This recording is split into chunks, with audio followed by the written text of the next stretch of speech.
Everyone, welcome to my channel day one. आज हम बात करेंगे आईटी सेक्टर में ले ऑफ और जॉब के रेसेशन क्यों आने वाले हैं।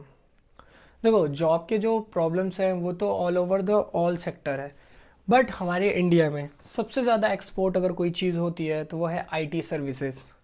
आईटी सर्विसेज की मार्केट ओवर $300 बिलियन का है, जिसमें से सबसे ज़्यादा जो है एक्सपोर्ट होती है services, over 51% all over the ITs company serving from US. US में तो आप जान ही रहे हैं, इस टाइम ट्रम्प का टैरिफ भी चल रहा है और बहुत सारे रीजंस है। आईटी सेक्टर के डिमांड में डिक्लाइन हो रहा है। रीज़न ये है एआई का ट्रांसफॉर्मेशन, टैरिफ और इकोनॉमिक क्राइसिस और इन्फ्लेशन का डर। किट है ना, वो अनप्रिडिक्टेबल है, कुछ भी कह नहीं सकते हैं। पर हम आईटी सेक्टर के बारे में इतना क्यों ज़्यादा वरी हो रहे हैं? क्योंकि देखो, जो हमारे इंडिया में आप देखे होगे लास्ट के 10 ईयर्स में जो बड़े बड़े टीयर 1 सिटीज़ हैं, उनके सिटीज़ इतने तरह से इंफ्रास्ट्रक्चर बूम हुए हैं क्योंकि पैसा बहुत आया आईटी से। आईटी सेक्टर सर्विसेज में हम यूएस, यूके, यूरोप और छोटे मोटे कंट्रीज़ में सर्विसेज देके हमने डॉलर में अर्न किया और पैसा हमारे यहाँ दबा के आया।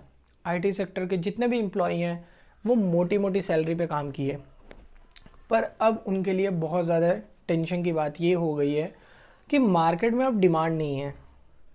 और मार्केट में डिमांड नहीं है, इस बात को छुपाने के लिए इन्वेस्टर एआई की बात कर रही है।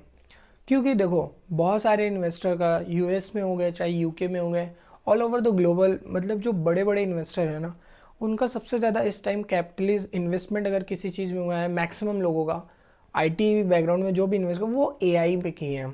और एआई डेवलपमेंट करने में बहुत कैपिटल लगते हैं, तो वो इनडायरेक्टली और डायरेक्टली ये नहीं कह सकते हैं कि डिमांड कम हुआ है। वो हमेशा यही बोलेंगे कि एआई ट्रांसफॉर्मेशन हो रहा है, एआई ट्रांसफॉर्मेशन हो रहा है। पर अगर आईटी सर्विसेज का डिक्लाइन हो, जैसे बीपीओ हो गया, ये सब हो गया, इन सब का तो ऑल ओवर मतलब काफ़ी ज़्यादा लो चल ही रहा है।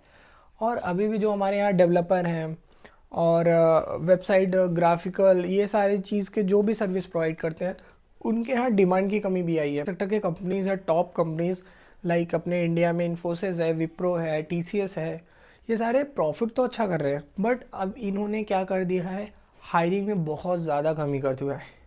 इस साल 600 अराउंड जो है टीसीएस ने हायरिंग किया था, लास्ट ईयर ओनली 1700। और 2023 में गैप देखो आप, 22,000 अप्रॉक्स उन्होंने हायर किया, बल्क हायरिंग किया था। उससे पहले